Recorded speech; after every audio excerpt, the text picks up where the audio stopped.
discussion meet today. And if we have four cases, really good discussion I expect today. And for the first case, I'll invite Dr. Purav. Purav Kansara. Thank you, sir. I will start screen sharing.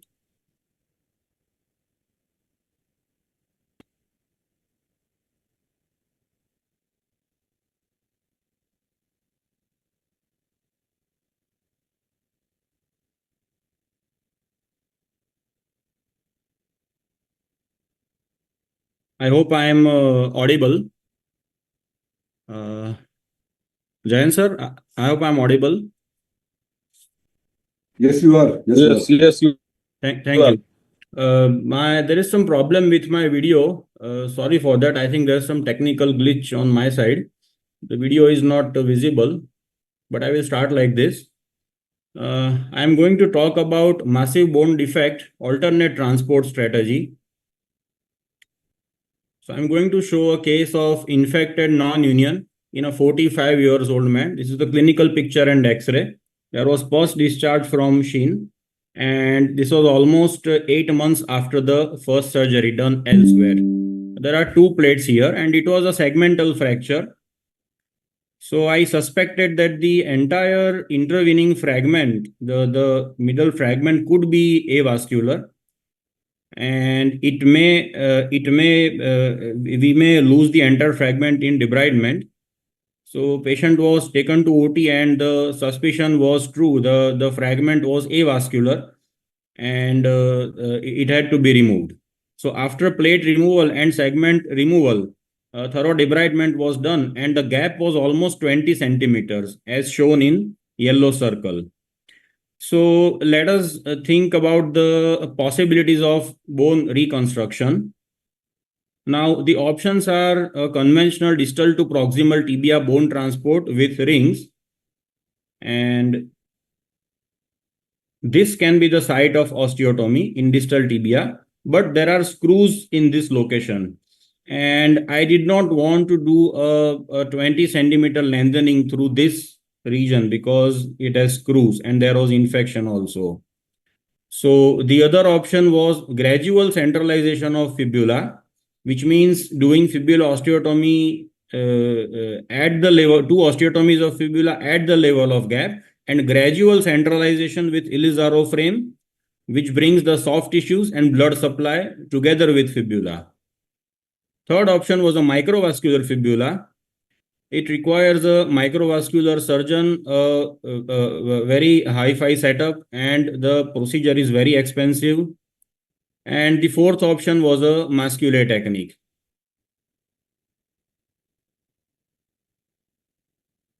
I decided to go for gradual centralization of fibula. And now I will show the post-operative pictures and X-rays. So this is my Ilizarov. Purav? Yes, sir. Yeah, I think we can have a discussion in each stage. Absolutely. Yes, Yeah. sir. Yes. I think, Amar?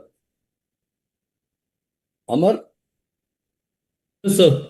Yeah, just your input in this situation. Any So- inputs? 20 centimeter bone loss, sir. Yes. No medical comorbidities, no tobacco chewing, fit and young, matlab 45 years old man. Yeah. Purav, how about doing a masculine procedure here? We are written the fourth choice as masculine. Yes, sir. Is Now, it sir, possible? yes, sir. In my experience, I have not been so much successful with muscular technique, just a personal experience. And I think in tibia, the soft tissue cover is less as compared to femur. So probably tibia is less suitable for a muscular technique. And 20 centimeters of defect. 20 yes, sir. And one more thing, with a muscular technique, infection control has to be absolutely perfect. Whereas with Ilizarov bone transport, it may be a conventional transport or a gradual centralization of fibula. But with Ilizarov frame, even if there is some microfoci of infection, one could get result.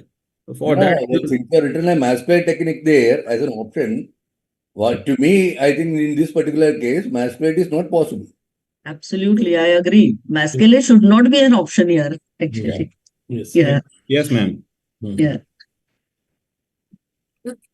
Yeah, proceed. Proceed. Yeah, thank you. Thank you. So that is my Elizaro frame, and it's a 3-ring construct. I have done osteotomy of fibula at upper location, and this is lower location at the level of gap.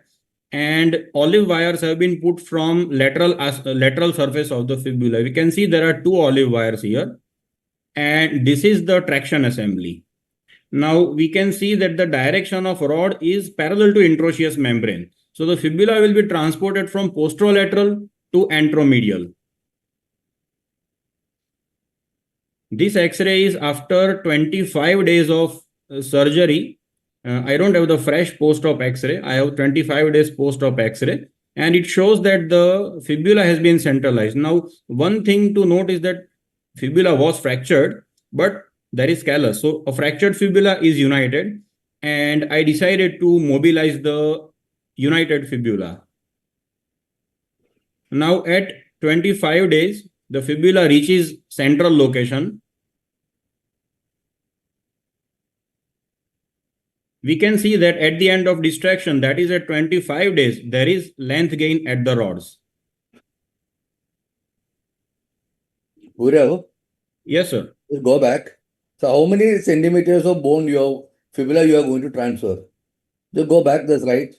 Yeah, I think 2 or 3 centimeters is required. No, this segment is how long? That transport segment is how long? How big is that? It's almost 20 centimeters. Okay. But the osteotomy has been done at the slightly lower location so that fibula does not impede you can do fibula osteotomy even below, still lower down. You can pull the fibula up also. You know, if you are only doing a translation medially. If you want to pull the translation medially and superiorly, you can do that. Yes, sir. Fibula has to be in that direction. Understood, sir. So it can move in any direction because it's a space. That is the beauty of Elizaro. You can play in any directions. Yes, sir. The other issue is a very, very long rod. You must always keep a dummy ring there. And the dummy ring is useful when the time of docking, you can stabilize the fibula on that. Agree, sir. Because that gives extra stability of that area. And that long area, you know, the diameter, the length of the rod should be less than the diameter of the rings. Yes, sir. So it's always better to keep a dummy ring there because later on adding a dummy ring is difficult.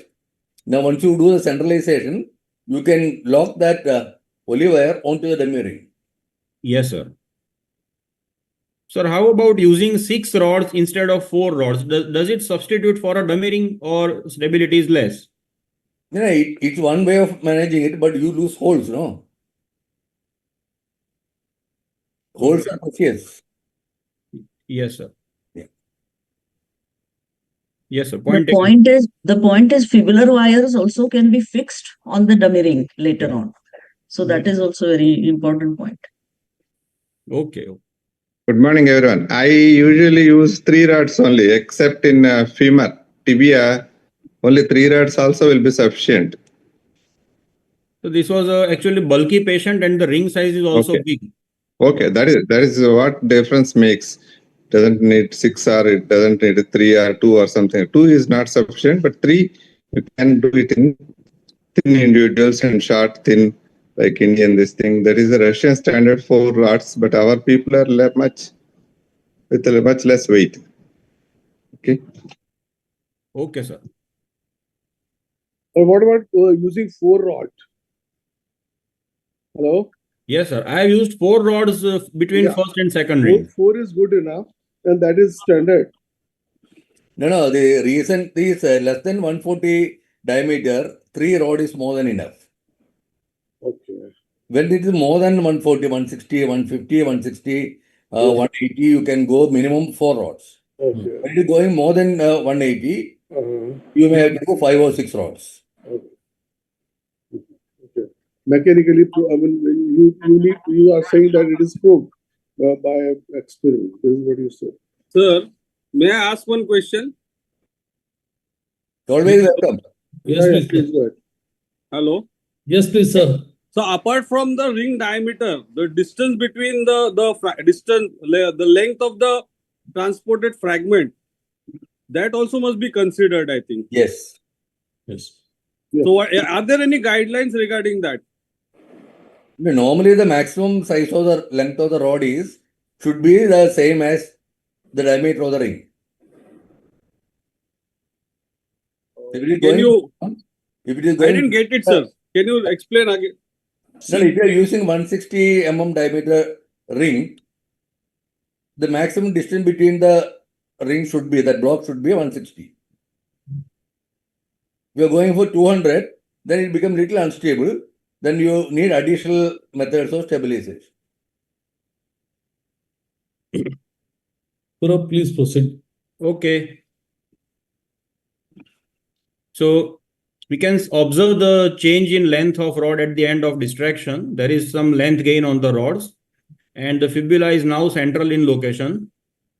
So open reduction of fibula was done at 25 days after first surgery, and acute shortening has been done. Now we can see that I have retained these olive wires because the fibula had a tendency to fall back in its normal location. So if, as per Vasudevan sir's suggestion, I had used a dummy ring, I could have used a dummy ring to get hold of these olive wires. But I did not have it. So I used a post like this to retain fibula in its location. Now, after seeing satisfactory union at both the docking sites, I was satisfied, and the patient was also satisfied that at least one milestone has been achieved. So I decided to do a distal tibia osteotomy for lengthening. And in this X-ray, a lengthening of distal tibia osteotomy is seen. So that was the third surgery for this patient. This is 1.5 year post-operative X-ray. We can see the fibula has hypertrophied.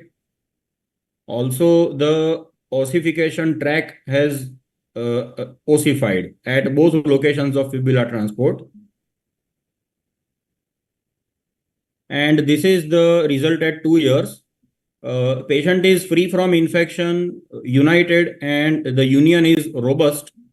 There is valgus deformity as shown in this X-ray and clinical picture. There is valgus and procurvatum also. So these two deformities are there and they need to be corrected. I have advised the patient for correction by a supramalleolar osteotomy. But the patient is now he's sort of fed up with surgeries and he wants some time.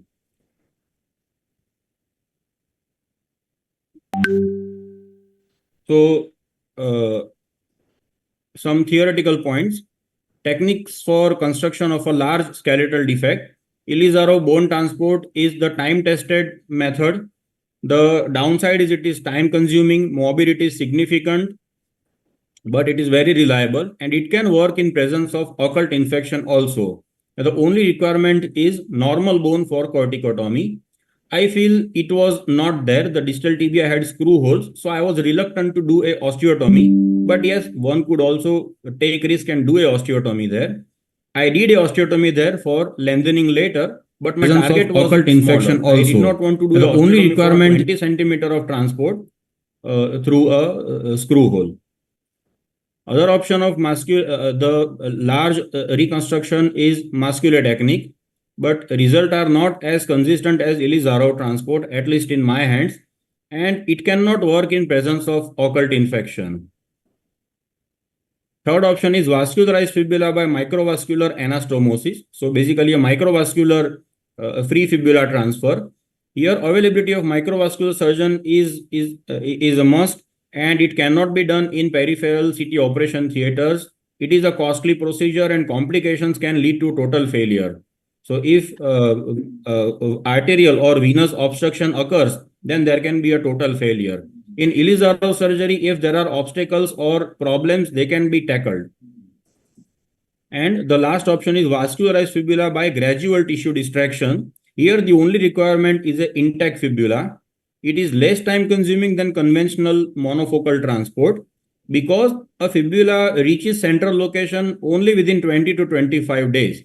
So docking surgery is possible after 20 to 25 days.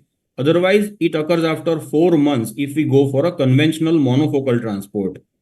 And vascularized fibula can work even if there is absence of normal bone for corticotomy. The only requirement is a intact fibula or a healed fibula. The take-home message is for extensive bone defects in tibia, we can consider gradual transport of fibula with Hilizaro fixator. Fixator duration is less as compared to monofocal transport. Hypertrophy of fibula occurs over 1 year in a stable frame. Refracture rate is high up to 15 degrees as mentioned in literature. So give protection after removal of frame. And if refracture occurs, usually plaster application is enough for healing. An alternate frame design for gradual transport of fibula. I did not use this type of frame for the case which I have shown, but this is possible. We can use more than 2 olive wires also. And there is plenty of literature to support gradual centralization of fibula.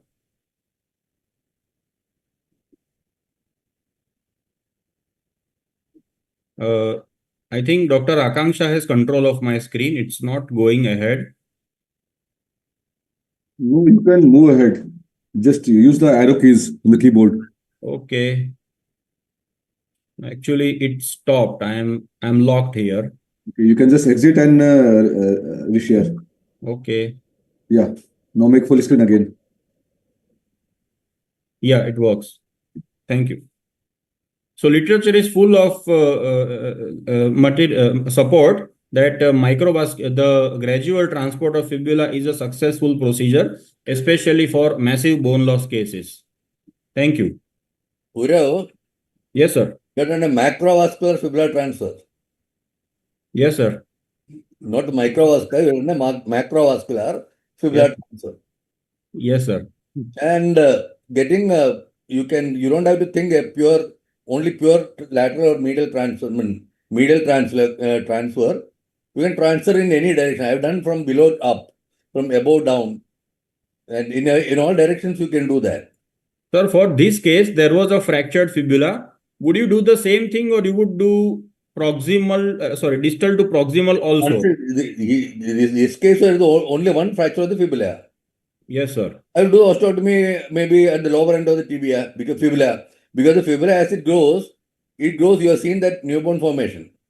It Yes, won't produce any instability of the ankle. Okay. But the only thing is you have to stabilize the foot because all the muscles are coming from the fibula. When you pull the fibula, the foot can behave little erroneously. Okay. So all the muscles in the foot are from the fibula. So you mean deformity of foot can occur, sir? Yeah. While pulling the muscle also being pulled, no?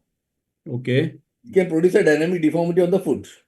So you must always stabilize the foot in full dorsiflexion and stabilize it in that position. Then fibula alone will move. Okay. So you mean foot frame was required for this case? It's a must.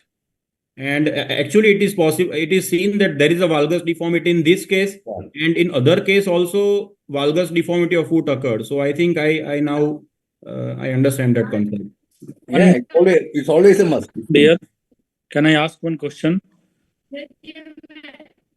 Hello? Yes, please. Yeah, please. How do you decided that this much segment was avascular? Because this is iatrogenic gap. We have created the too much gap. How you decided that this Yeah. was avascular? So when I opened through the old incision, you can see there is anterior incision, and there was no bleeding from the intervening the segment. It was ivory white, and there were some soft tissue attachments seen here, but they were not enough to retain the fragment. So it's by pure macroscopic examination, absence of paprika sign. You should actually what I'm susceptible of this. We have created too much gap. How? Because the pre-operation picture does not show too much of the sinus is only one. I think there's only one sinus. So I believe that we have created. This is not criticism to you. You No have problem, sir. job. You have done a very nice job, but I believe that we have done too much of debridement. When we think that there is possibility of too much gap, then we should consider that the gap should be minimum. I believe that this gap could have been little bit less, or otherwise it is your personal intraoperative decision. So actually, I mean, if we have a bias towards reconstruction, then it is very much possible that we leave the patient infected or we don't get the result. That is the other way of thinking. So I understand your point, but I mean, sometimes it is important to be radical in my as per my understanding. Yeah, Oh, the issue is sir, the ability of the surgeon to reconstruct. If you have ability to reconstruct, you debride more. If you don't have the ability to reconstruct, you keep it less. So it's a decision of the surgeon on table. You decide whatever is bad tissue, remove it. Debridement is an art. No, I little bit disagree with you with due No, respect. that's it. You can probably retain the posterior wall. I've seen patients It is who the out patient 2 years. outcome will decide how you should debride or how much you should debride, not the ability of this surgeon. You see in this patient there is shortening, there is valgus, this fibula can refracture.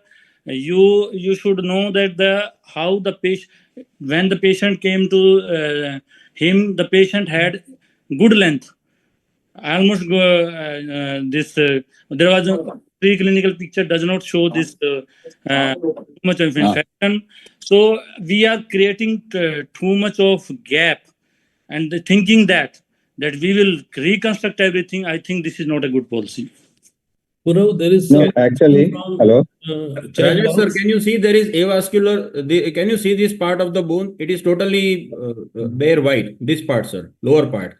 So it was like this throughout. Only this strip of posterior part was vascular, and I'm not sure if retaining that would be helpful. No, Even that is not good vascular this you have thing. It is something different. I am just answering that the ability of the surgeon. Ability of the surgeon should not that we can reconstruct everything. We are laser surgeons. We are very good laser surgeons. Then we can do extra radical development. This is not the point, I believe. Okay. There are a couple of questions in a chat box. I'll go to it. Arvind has asked, what is the direction of fibular wire to prevent neurovascular injury? Okay, I'll answer that. And another is regarding latency, rate and rhythm of dissection, Yeah. and time in frame and post frame removal, how much time you are protected in a cast or brace. That is Okay. a question from Ishani. Okay. So I have transported the fragment from posterolateral to anteromedial through in the direction of interosseous membrane, and my wire passes through the same direction. And this traction assembly, the direction of this rod decides where the fibula will go. So if these two rods are from lateral to medial, then fibula will go from lateral to medial. But we want it to become anterior also. So there is oblique direction of rods. So I think that is the first question. And I started fibula distraction from the second post-operative day. I also read in literature that there can be a latent period of 7 days, but I started from the first day and still the bone formation is visible in the ossification track, which is seen here. So it started from the very next day in this case. And the docking surgery took place after 25 days of the first surgery, and frame duration was almost 1 year. Yeah, Purav, here, you are already doing a debridement. Once you do the tibia out, you exercise the dead tissue out, you can literally feel that fibula from inside. Yes, sir. Along the medullary canal, along the intramedullary membrane, you can actually feel it.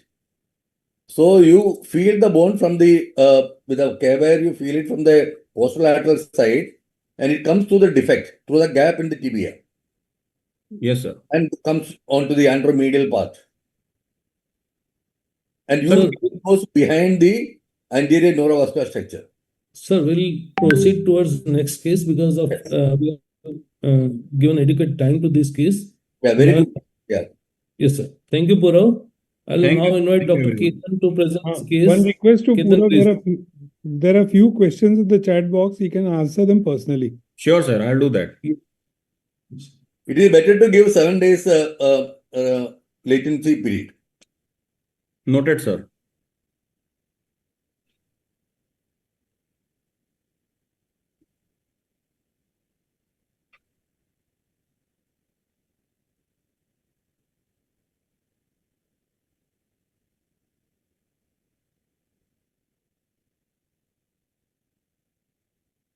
Next case is by Ketan or Mehul. Ketan. Okay.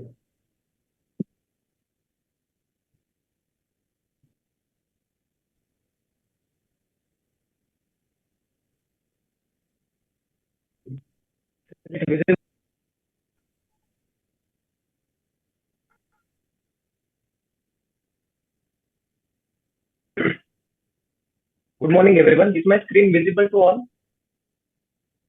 Yes. Yes, Ketan. Please proceed. Yeah. This is a 47-year-old male patient. I'll be presenting this case of recalcitrant infection in distal tibia and fibula. So before coming to me, this patient had multiple surgeries. So we'll go one by one, and if you agree, we'll discuss at each stage. So it was a distal tibia fibula fracture after a road traffic accident, and the first surgery done by another surgeon. He did open reduction of fibula and plating for tibia. So this was a fairly good-looking reduction. Does anyone want to comment on the fixation, or should I go ahead? Please go ahead. So after this first surgery in February 2020, the fate was like this. After 3 months, the implant had failed. There was a fresh fibula fracture at the proximal end of the fibula plate. Tibia fracture had not united, and the screws loosened and the implant failure. So after this, patient lost faith in the first surgeon and went to the second surgeon. The second surgeon did implant removal and LRS fixation of tibia. Fibula plate was removed, and fibula was the gap was kept there for compression at the tibia, I suppose. Debridement means what? He had infection? I don't know, sir. That was what the notes mentioned. He had done debridement and LRS fixation. That was by another surgeon. I was not in the picture till now. So he removed the plate, and maybe he thought the tissues were not looking good, so he did not want to go ahead with internal fixation, and he did LRS. And that's what the patient said. Then, after almost 5 months of LRS, the fracture looked united. Then the LRS was removed, and patient started walking. He was happy, comfortable, pain had reduced. Patient started walking. He was good for almost 3 months, and then suddenly one day he buckled his leg while walking, and he noticed procurvatum deformity. The pain increased, swelling increased, and the X-ray showed a fresh deformity and maybe a subtle tibia fracture at the original fracture site. Ketan, can you just go back to that LRS X-ray? I want to make a comment over there. Yes, Now, sir. this is what, when we are doing LRS workshops, we always say you have to fit the fixator to the situation and not the other way around. Meaning, just because we only know how to do an LRS and we are not comfortable with the Ilizarov, then you put in LRS in a fragment which is not big enough for the LRS. You notice that third pin from below, it is kind of bent. So Yes. it has been put into that fragment and then forced into the clamp of the LRS. So I think this is a big issue in terms of stability. You are not giving adequate stability when we put in an LRS. So this is a sort of thing to underline, that there will be situations where only an Elizarov will work, and this may be one of those situations. Yes, sir. And Mangal, see that pin is a thin diameter pin. Correct. That's why he put it in, because the fat ones would not bend. Yes. So the thin diameter, if you put it in, you can bend it into the clamp, is what But I it is think. for instability. And So that- essentially, it is constantly, that pin is trying to straighten out. So Yes. it's constantly applying a deforming force, which is not a compression force onto that fragment. So the quality of healing there will be poor. Yes, sir. Go on, Ketan. So after this deformity and a fresh refracture, patient went to yet another surgeon, lost faith in the second surgeon also, and he did like this. He did a formal open reduction, put two plates, one on the medial side, one on the anterior side, put a lot of bone grafts. Fortunately, after this heroic surgery, the wound healed. Patient started walking again. This was the progress from April 2021 to November 2021. Patient was comfortable, he was walking, but the radiological picture was not very good. The fracture was not uniting. Actually, it looks like it was going into a non-union. And in November, patient noticed recurrence of swelling and pain. Till that time, he was asymptomatic for almost 6 months, more than 6 months. And then in January and February, he developed multiple sinuses. The plate broke, implant failed again. It was a frank non-union, and now it was infected non-union. Patient went to yet another surgeon, fourth surgeon, and now this time he was detected as a diabetic, a freshly diagnosed diabetic. So he went to somebody asked him to go to a diabetic foot surgeon. He went to a diabetic foot surgeon. He was given an option of debridement and keeping the implants and saving the limb, and a second option of amputation. So he decided for the first option. And the diabetic foot surgeon or non-orthopedic diabetic foot surgeon, he did something like this. So he just kept the implant as it is, just did the debridement and kept the wound open to heal by secondary intention. Again, fortunately, the wound healed by secondary intention, but the bone had not united. Patient was not very happy with the strength and the weight bearing quality and the gait quality. So he went to fifth surgeon, now an orthopedic surgeon again. And he started on injection teriparatide, gave him brace because it was not very frankly immobile, and considering the multiple surgeries done and the skin condition, he was not ready to operate again. And considering patient not willing for amputation, he just conserved it with brace, teriparatide, and patient was again happy, asymptomatic, walked for 3 months on that. And then developed a second bout of infection where there were again multiple sinuses. Pain increased, swelling increased, and then he visited at this stage to me, and then I intervened from now on. So here, when he visited, patient had these broken plates, the implant had loosened, there was frank non-union, skin condition was not very good, there were multiple sinuses, diabetes was under control. So on admission, we started him on IV antibiotics and regular dressings. So the inflammation subsided. And the second picture is on the day of surgery when I intervened. It's a short video. You can see the frank skin is not very good. Implant is exposed. There was only one incision medially. That one incision, both the plates were placed.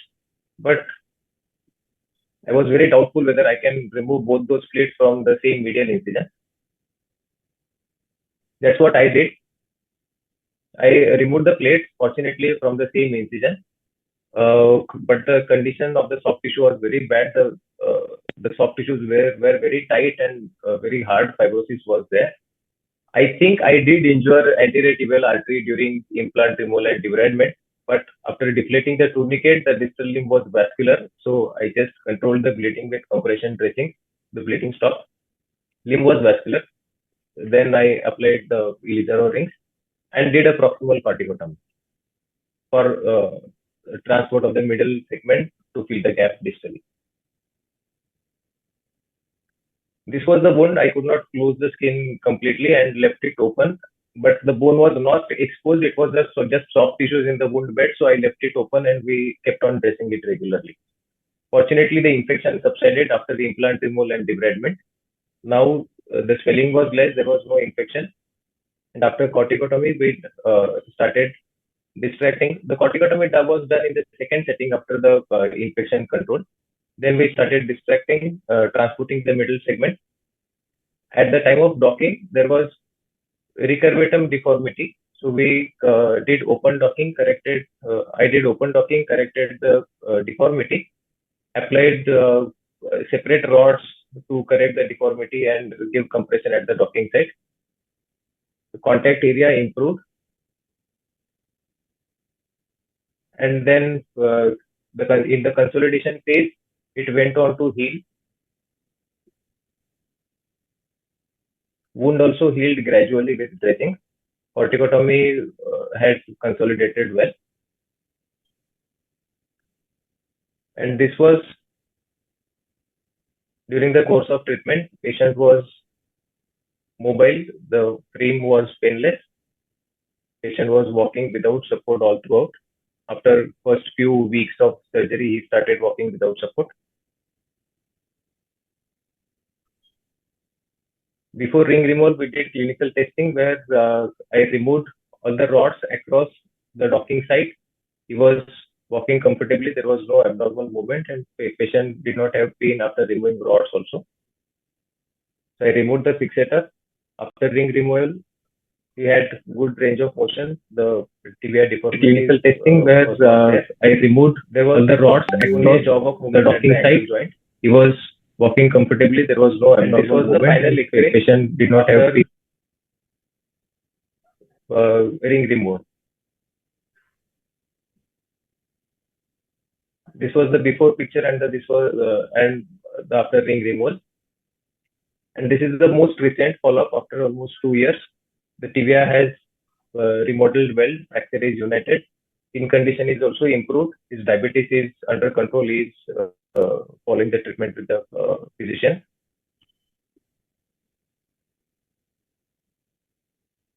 So this is it, sir.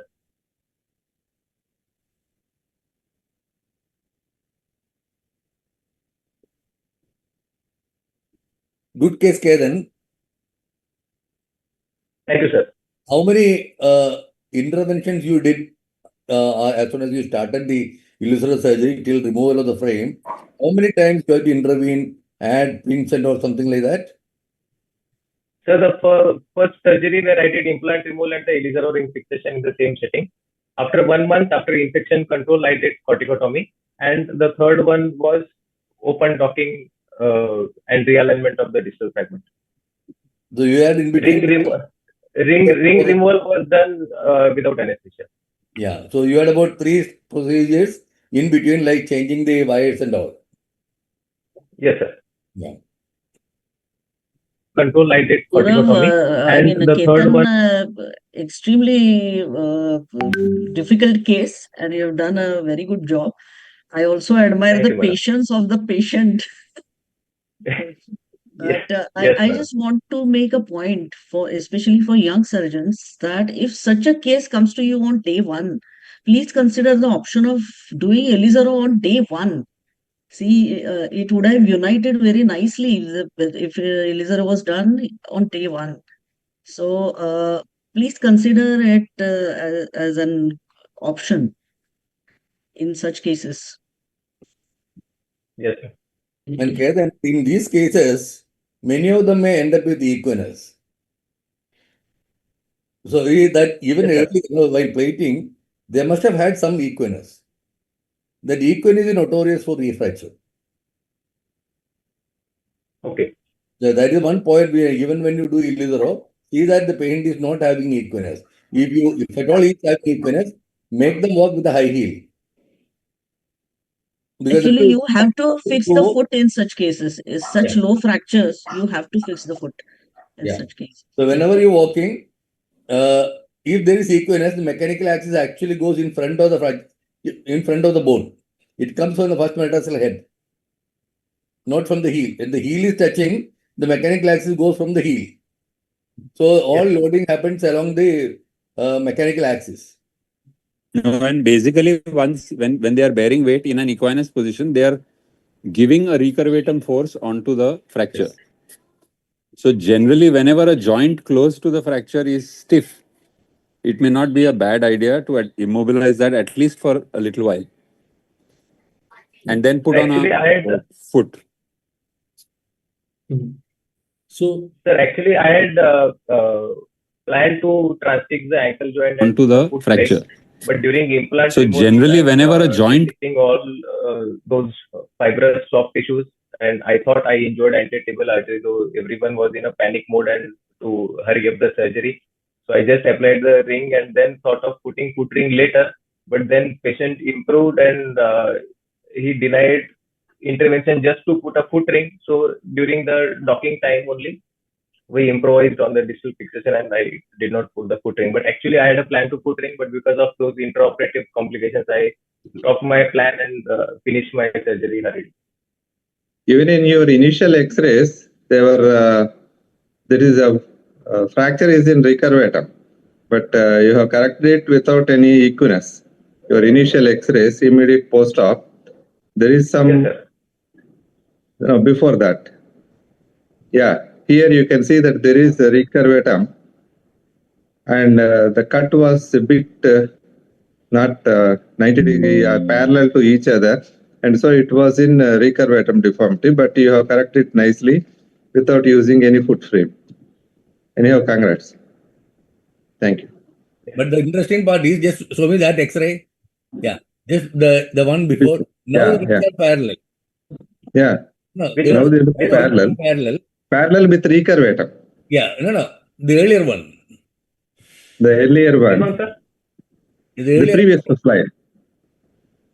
Previous slide. Not so. This was, Only this was one immediately slide after before. surgery. of the frame. One slide Of the before. frame. The frame, yes. One slide before. Yes, Yeah, here. you see, the rings are parallel, but there is a recurvatum as Prasad mentioned. If you look at only if you look at the foot in relation to the distal fragment, you will recognize that there is an equinus there. Yes.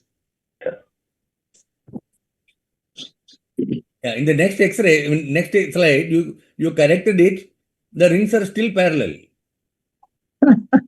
How you no, they are not very much parallel. There is a bit of No, sir. Here the rings are not convergence parallel. Maybe they are posteriorly. looking at the X-rays. I changed the rods to multiplanar hinges across the docking sites and rings are not parallel here. Yeah. So you have done the second surgery here for correcting that, making them parallel. This is the second form, open docking with repressioning of the docking surfaces and then compression across it. this Yeah, he means revised the cut. He joint. revised the cut and made it transverse. Yes. Yeah. Ketan, He is not revealed the trick. It's not true. And I The was trick is wondering coupled how this has washers. happened. I was wondering how this has happened. Coupled washers. That's what he has done. Correct, Ketan? Sir, there are few multiplanar hinges and coupled washers on one rod. Yeah. Not all the 4 rods had multiplanar hinges. 2 rods had multiplanar hinges and washers in the other. Ketan, one thing to point out is whenever we are dealing a fresh fracture versus infected non-union, it is better to have an adequate lever of fixation in a distal fragment.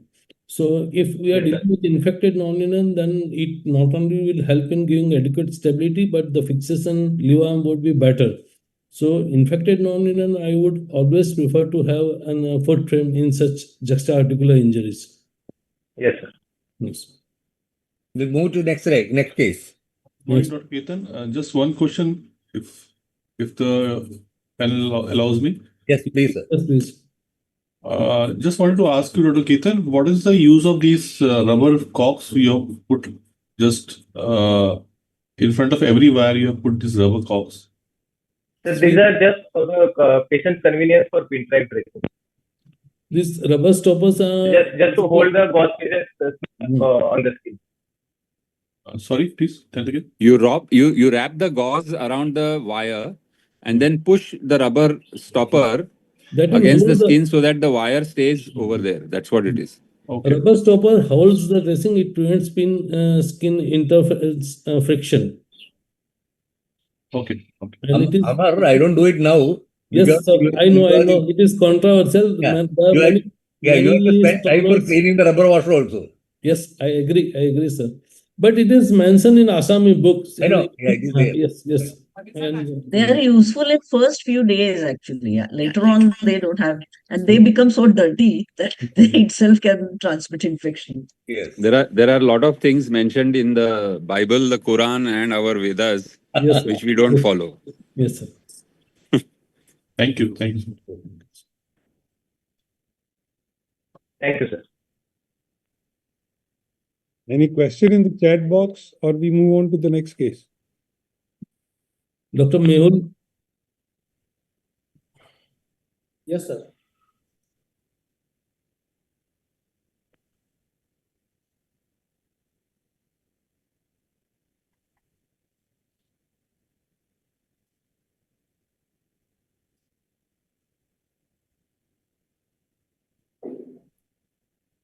Hello, sir. My screen is visible? Yes. Okay. I am presenting a case of infected tibia non-union. Some brief history of the patient. Patient is 18-year male patient, crush injury by machine while working in the factory. He has open grade 3B, proximal third shaft fracture with skin loss over the posterior aspect. Immediate debridement and external fixation done at the government hospital.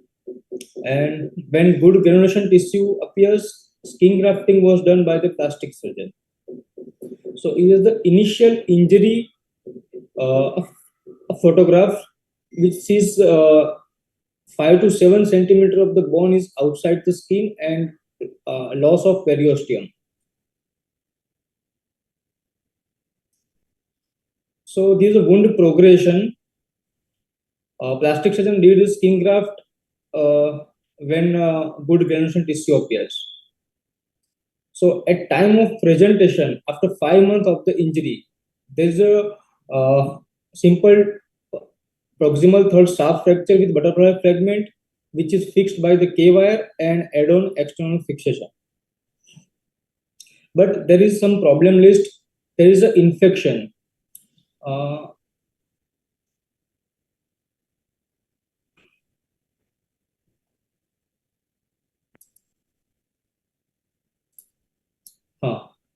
There is some foul-smelling discharge from the sinus. There is a non-union.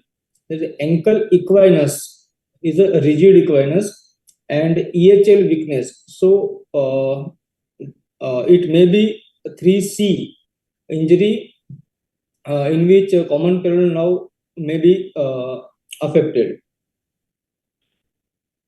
So my planning is fibula osteotomy, open the fracture site, remove the dead bone and soft tissue debridement, Ilizaro fixation with 4-ring construct and dual corticotomy between R1 and R2 and R3 and R4. This is immediate post-op X-ray, 4-ring construct with dual corticotomy, the equinus correction with percutaneous tenotomy, and there is a 6 centimeter bone gap and 3 centimeter of fibular overlap, which means the total defect is 9 centimeter. The 1.5 month at time of docking. I transport is a single rod.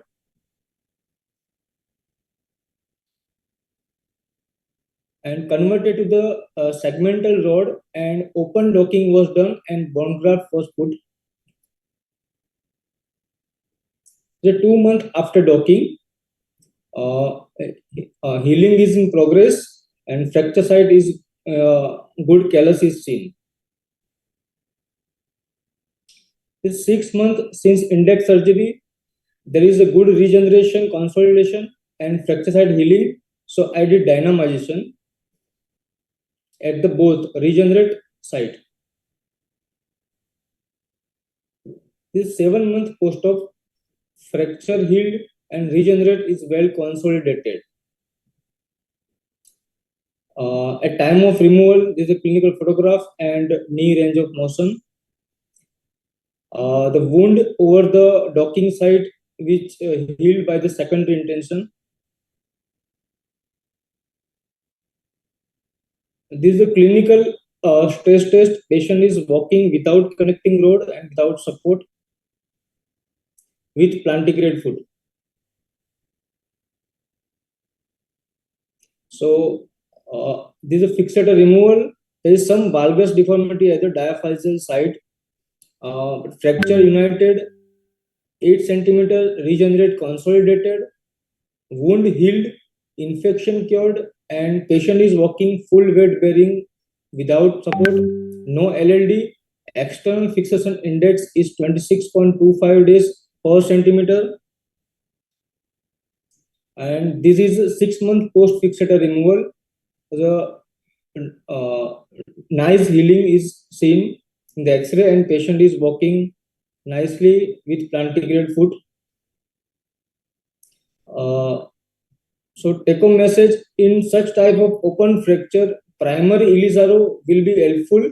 It will save the time to the patient. When the defect is more than 8 centimeter, I prefer the trifocal osteosynthesis. It will reduce the time of fixator. And in large gap bone transport, open docking is required. Thank you.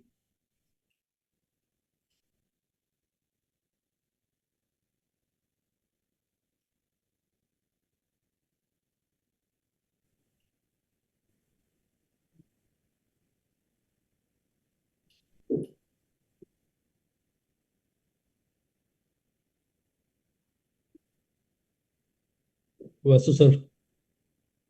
Yeah, let us get the very nice case. But your fixated time index was 26 days per centimeter, even after doing 2 corticotomies. Yes, sir. So how much you have really saved? Sir, actually 8 centimeter regeneration is I did. So 8 centimeter. 4 plus 4. 4 plus 4, actually 5 plus 3. Actually, proximal side is large. Yeah. So if we do a single monofocal, it will take more time, about Really a saved. year. Yeah. Now, how long it took? actually 8 centimeter regeneration. Yeah, it will be taking about roughly about 8 to 9 months. Okay. But only it depends upon where the gap is. If the gap is in the middle, you can do trifocal, 2 osteotomies. Yes. Suppose the gap is in the distal end, what will you do? You do 2 osteotomies on the upper fragment. Yes, sir.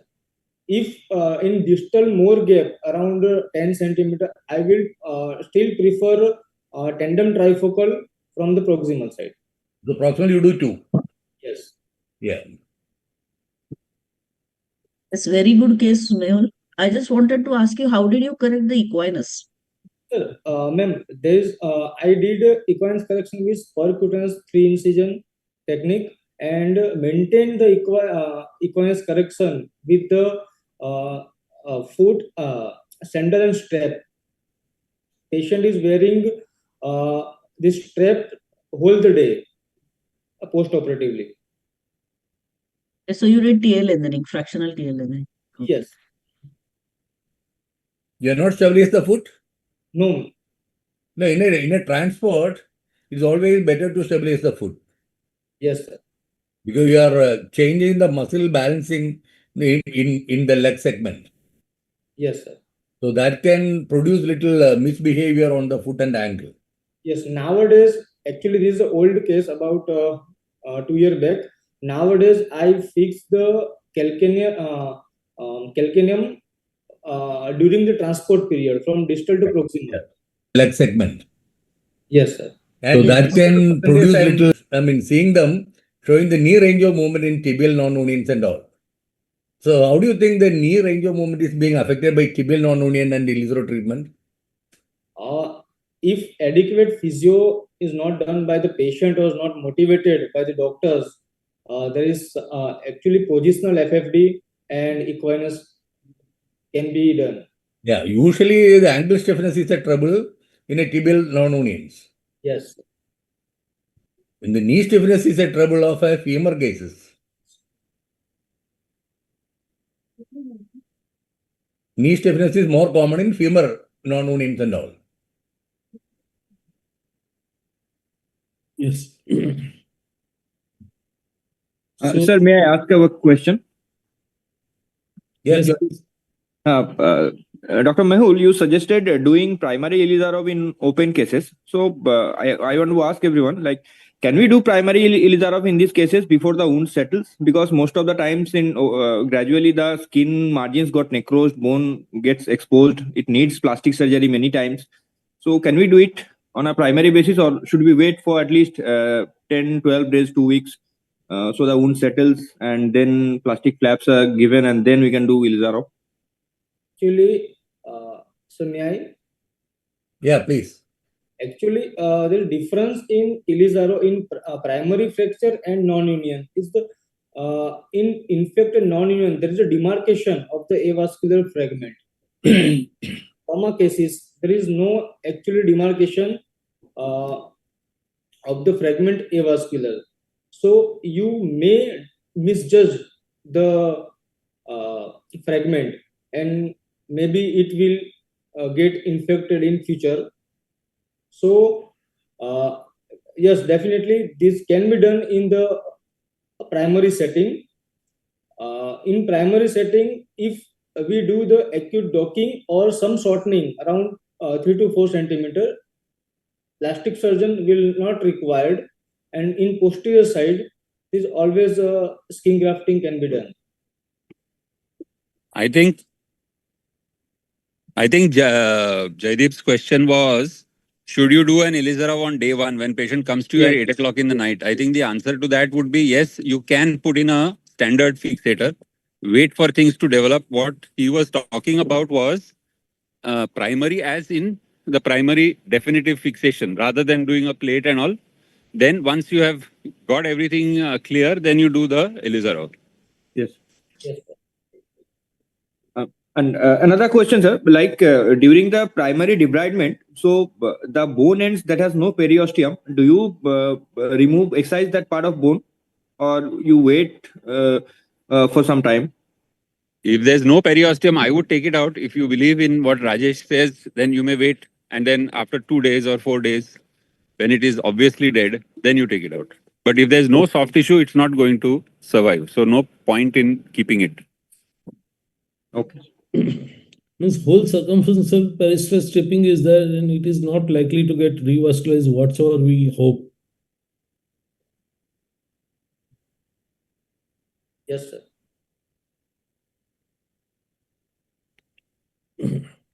Any other question? Shall we proceed to next case? Yes, Amar. Dr. Vikash. Dr. Mehul, please stop sharing your screen. Yes, sir.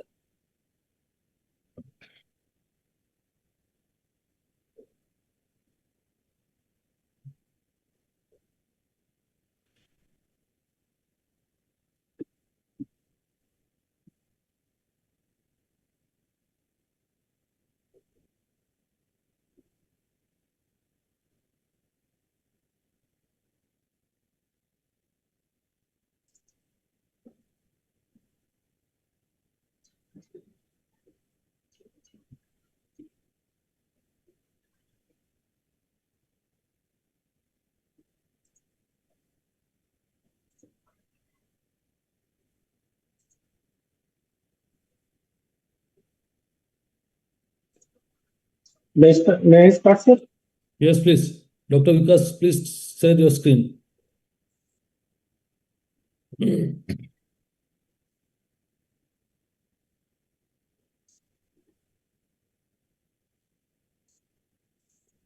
Instead of sharing the whole screen, you can just open the PPT in the background and just share the PPT.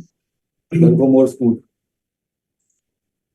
You can just exit sharing, open the PPT, and directly share the PPT. And go smooth. Is it visible, sir? No. No. Your home screen is visible, sir. You can open your PPT directly and go live. I'm starting my PPT. I'm just trying again. You can just exit screen sharing, open the PPT first, and then directly share the PPT. Is it visible now? Not.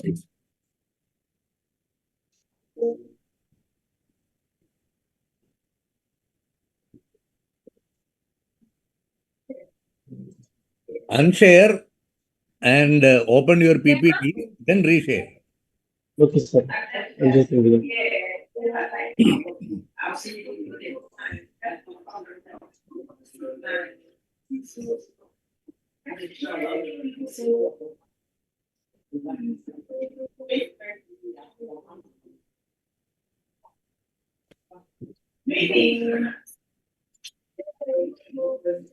Is it visible now? No, sir, it's not. Sir, at the bottom of the screen, you'll find a green color box with an arrow on it. Once you click on Yes, it, you will find multiple windows which open up. So the screen on which you have your PPT, please click on that. That will open up your PPT. Is Provided it you have, working now? yeah, now it has. Yes, sir. Please go ahead.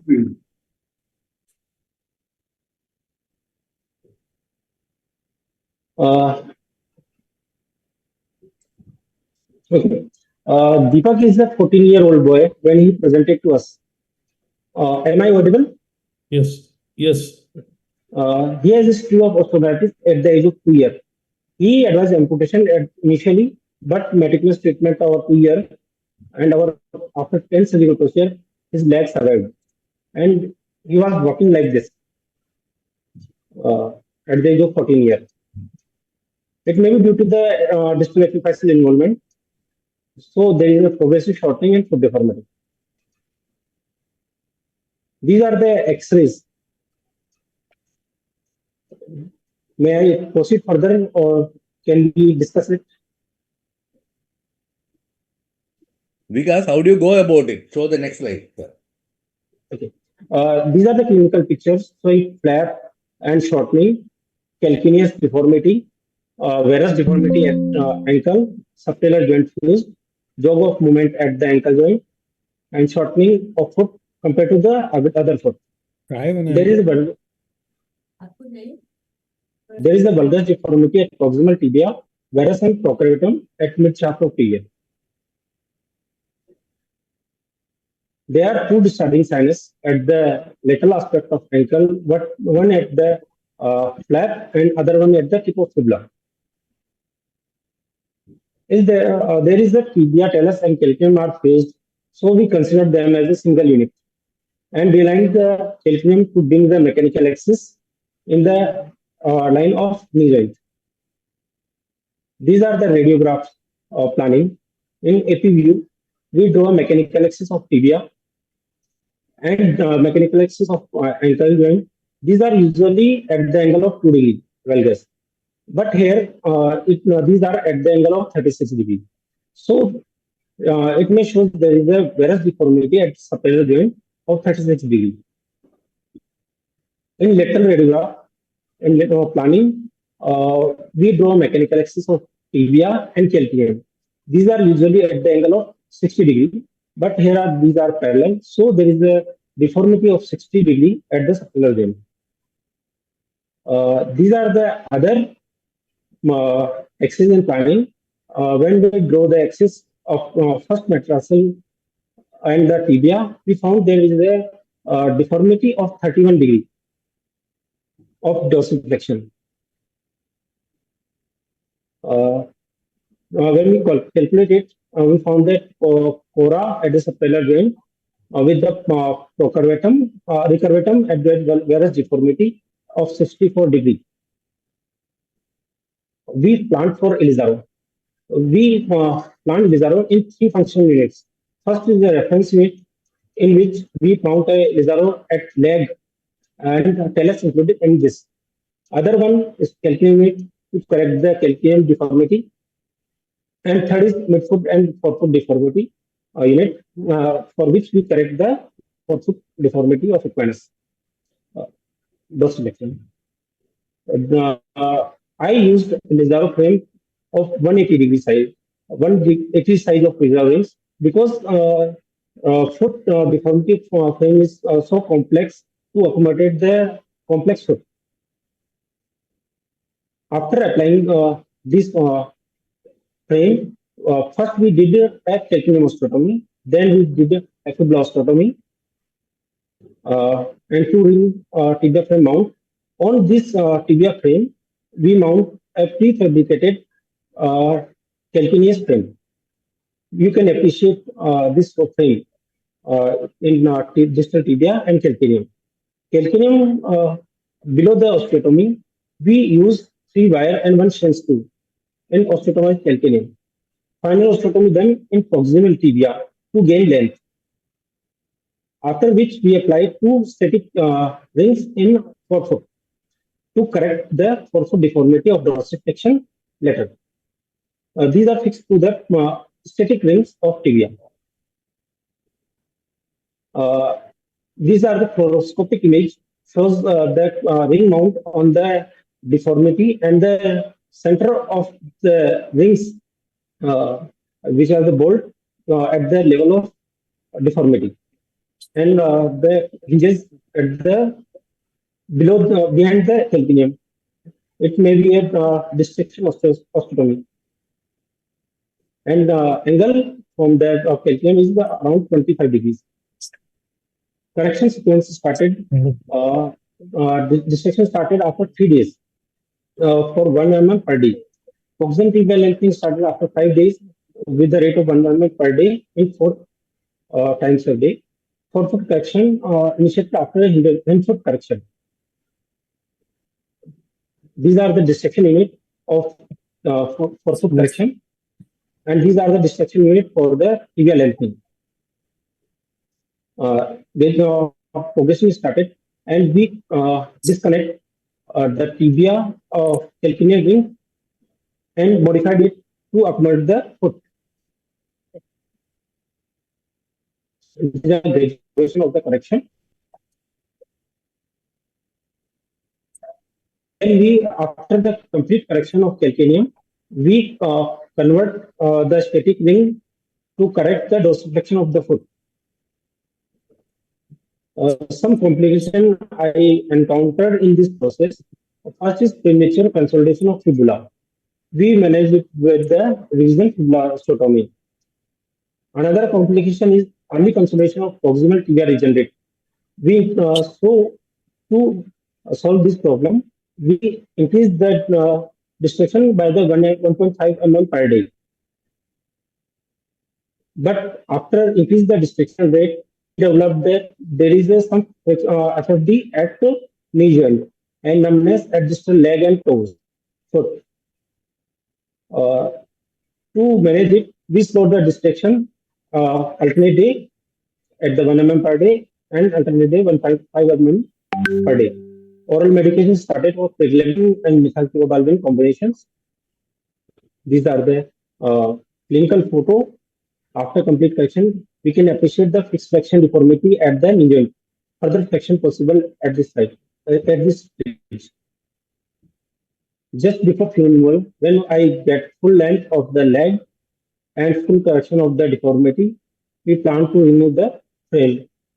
A kid was walking comfortably on the frame. 2 months follow, he is walking comfortably. There is some residual varus, but length was gained. These are the X-rays, so good alignment of the calcaneum in reference of knee joint and the proximal tibia. We can not appreciate the true AP view in this X-rays. Ankle fusion plan to complete the deformity and achieve the complete arthrodesis at the ankle joint. We plan for dissection compression, but after the complete correction, we can appreciate that fracture is usually fracture was united. Family for the foot lengthening, family don't opt lengthening. by the Elizabeth. We cannot to lengthen this. Thank you.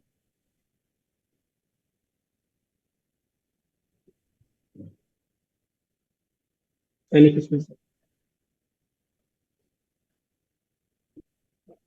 So the final X-ray.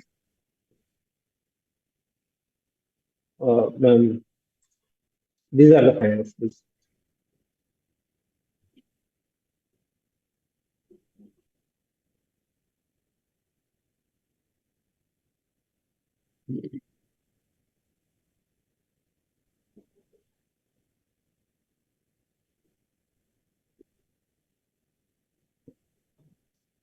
Why you have not done any correction at the lower third tibia instead of bringing it forward? Another catechism, then correction of angulation procurvatum at the lower third tibia.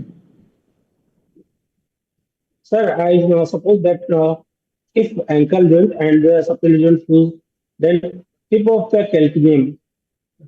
If I realign the calcaneum to the knee joint, it will restore the gait and the axis of the whole leg below the knee joint. Because is it a primary tibial deformity or a Yes, sir. primary foot deformity? Yes, sir. Is it a primary tibial deformity or is Sir, it a foot deformity? Sir, it was a complex deformity, including tibia and foot also.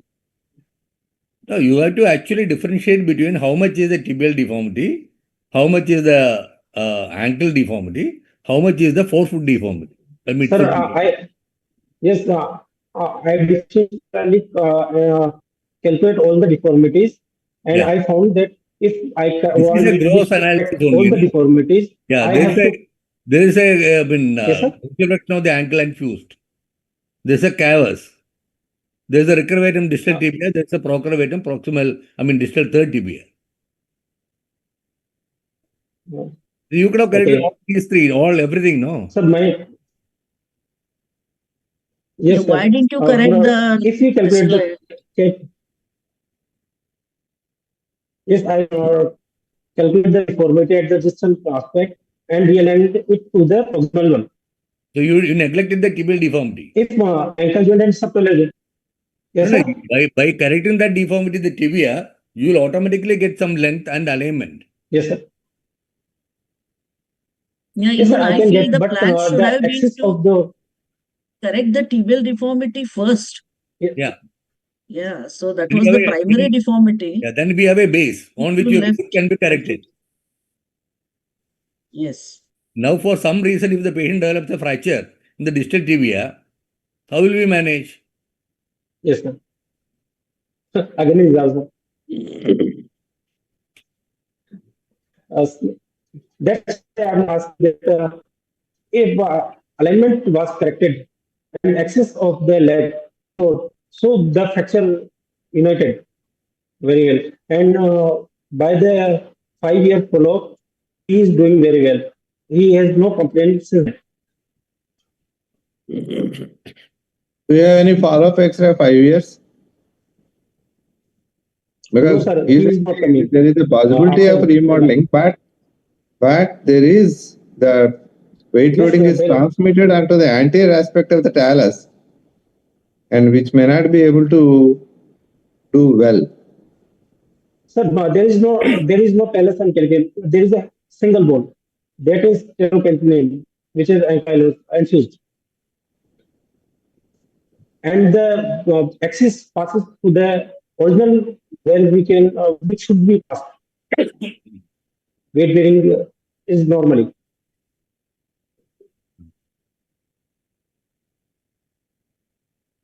Okay, do you have 5 years follow-up X-ray? This what you are showing is same? No, sir. He is not coming, sir. No. He just talked me on phone. Me. Okay. Dr. Vikash, there is one question. Instead of separate calcaneus and foot ring, they are separate in your case. Could you have used a single foot ring including calcaneus and forefoot? Because you have not done an osteotomy between these two elements. So would that make the work easier? Yes, it make work easier, but at the time of planning, I think it is the complex situation. What will be happen after the complete correction of the calcaneum? And if it needs the osteotomy after the complete correction of the calcaneum, I wish to did at the level of the proximal midfoot level to correct the to realign it. Okay. Because sir, I have a question. Yes, sir. Uh, if if you want to do ankle fusion, so Yes, while sir. you want to do ankle fusion now, or I think it I I wish to do, but it already happened so without any. primarily cut the tibia and ankle fusion and in desired position of the foot. Can it be a good idea? It may be, but I have to reduce the all the possibilities and wish to do as in single stage. Dr. Vikas, can you show your frame how the hinges work? Yes.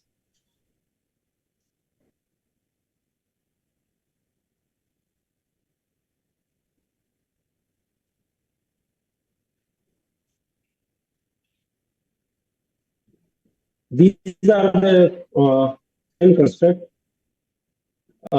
These are the hinges which are at the level of fora. Okay. And destruction started from here. Where is the distraction rod? The 4-foot rings. Yeah, this one. It is the 14 upward sky. This one. Okay, there is a lag in your network. Probably This one. network is slow. Yeah, I'm not able to see your cursor. Yes. So Can you appreciate now? is it dorsally the distractor on the Yes. dorsal aspect? Yes. Actually, dorsal medially. Okay. So one distractor and one couple of hinges. Is that right? Yes, one distractor. With the same situation, we can the oblique from tibia. I can't for the patient. Okay.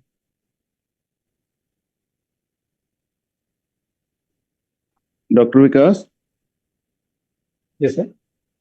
Taran is here. Dr. Vikas, what about your proximal ring at proximal tibia region at corticotomy? I think the ring size is much wider than required. Yes, Do sir. you agree with We that? used. Yes, I agree. I planned it to a larger size to accommodate the complex foot deformity. In the lower sizes, it was difficult for me. I planned it for 3 or 4 days. Then I found this solution.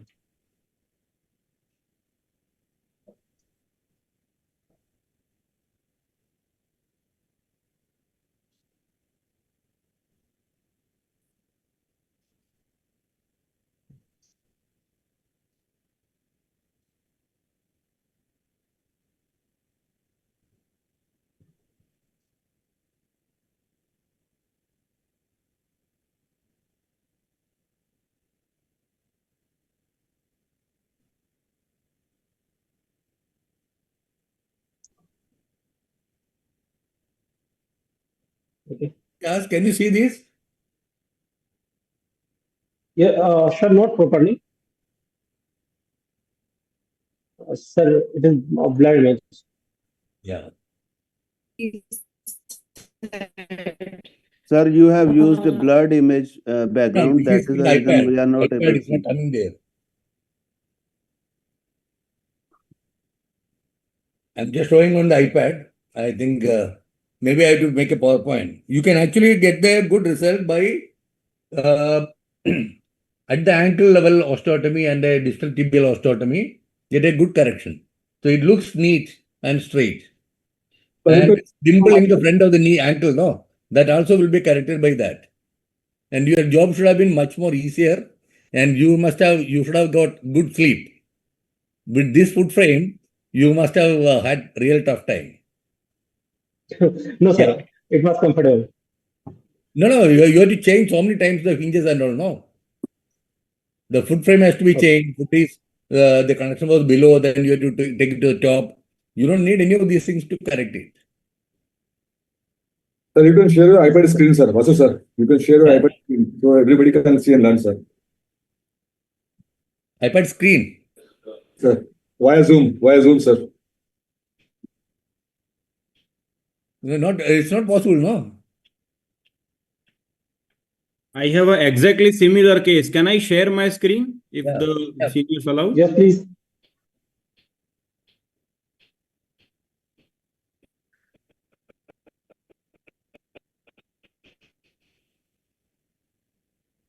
Is my presentation visible?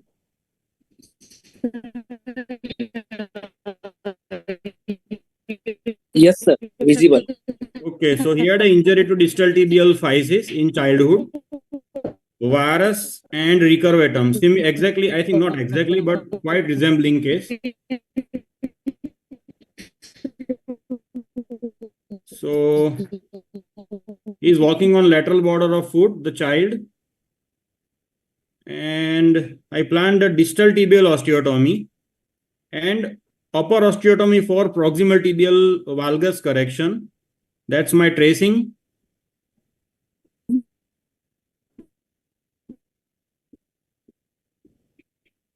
Did with ortho SUV, supramalleolar osteotomy.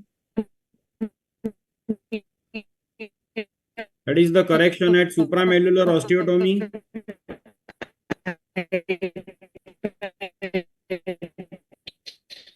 Nothing has been done to hind foot or forefoot.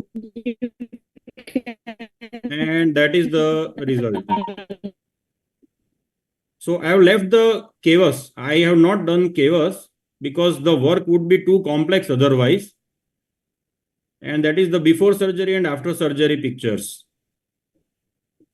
Still, there is some remaining varus, but I think the boy is better than pre-op.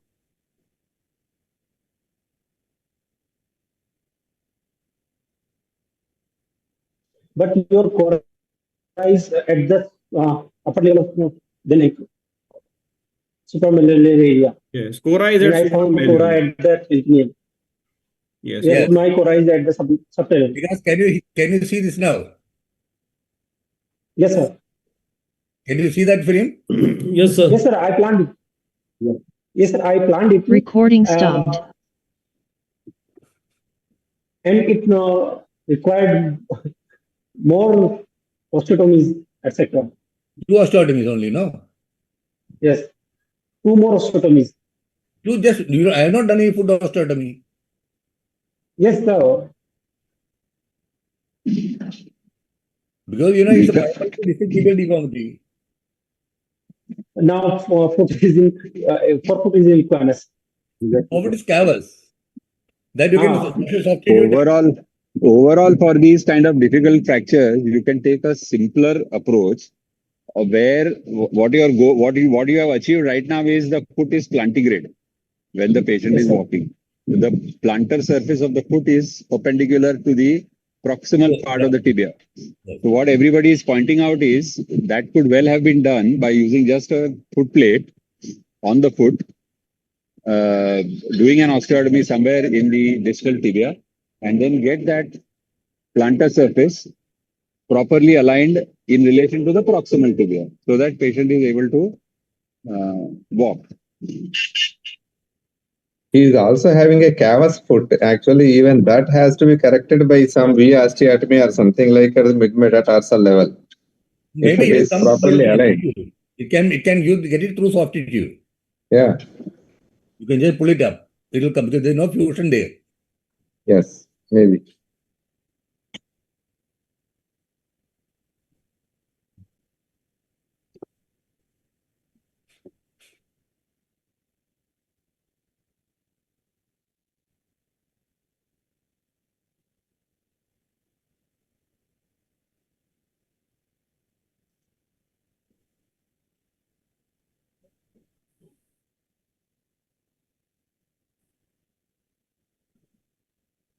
Yes, good session, Amar.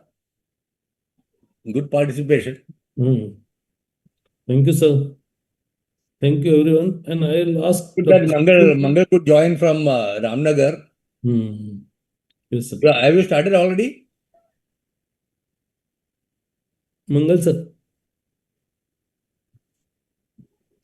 So otherwise you won't get good connectivity anywhere. Yes, yes. I must congratulate the presenters. All cases were really good. They were difficult and good learning from And the there, cases. and there is no other option other than illusory in such cases. Yes, yes, absolutely. The indications. Yes. Dr. Samsul, please have some announcement about your midterm meet. Thanks, Dr. Amar. Yes.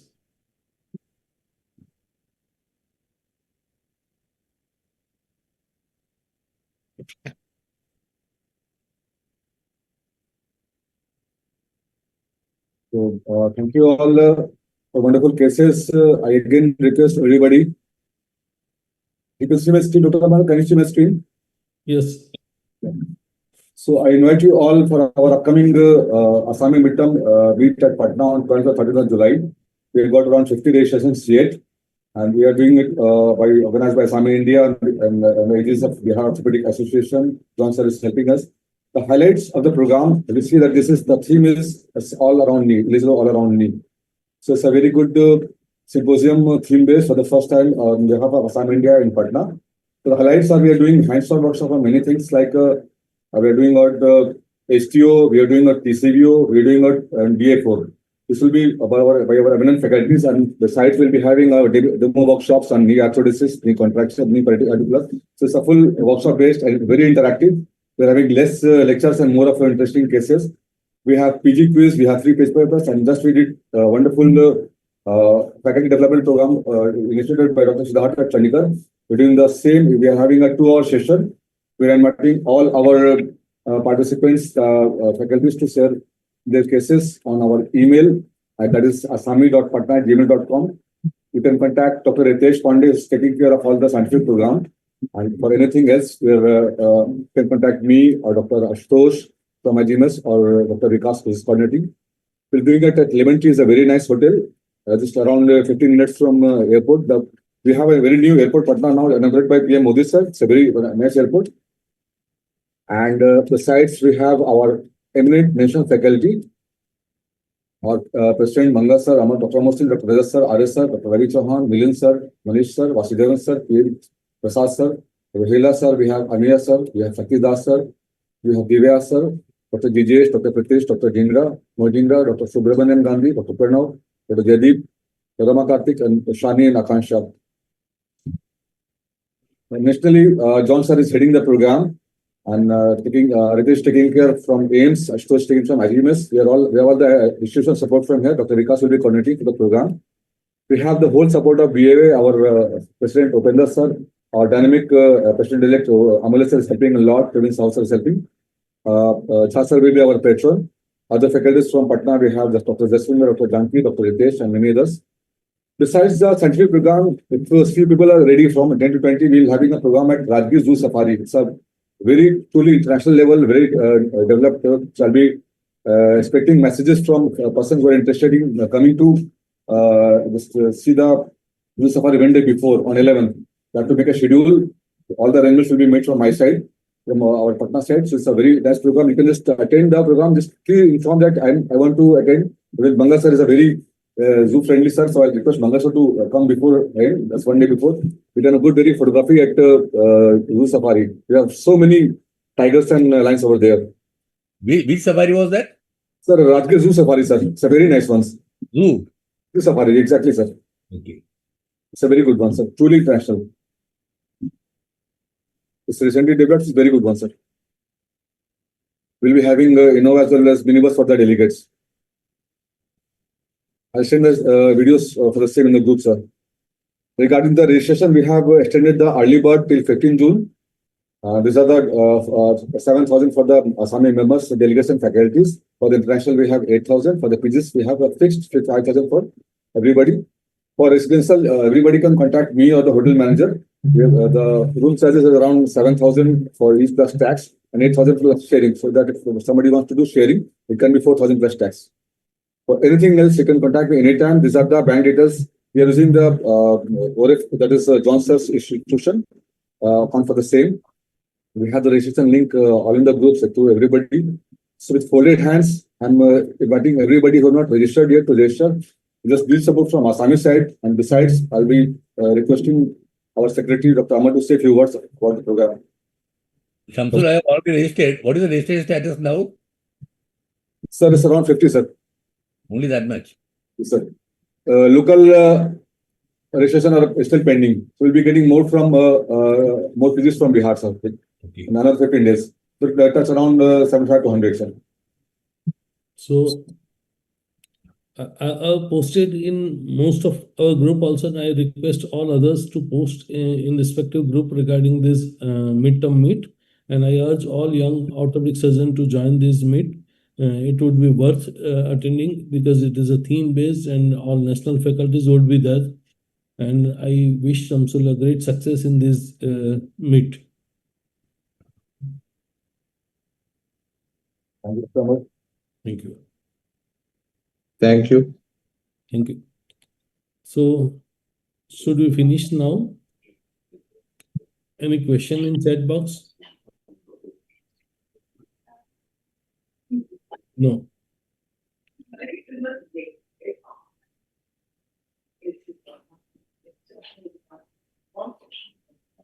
I thank everyone for joining this meet, and all senior doctors, moderators, and delegates and presenter.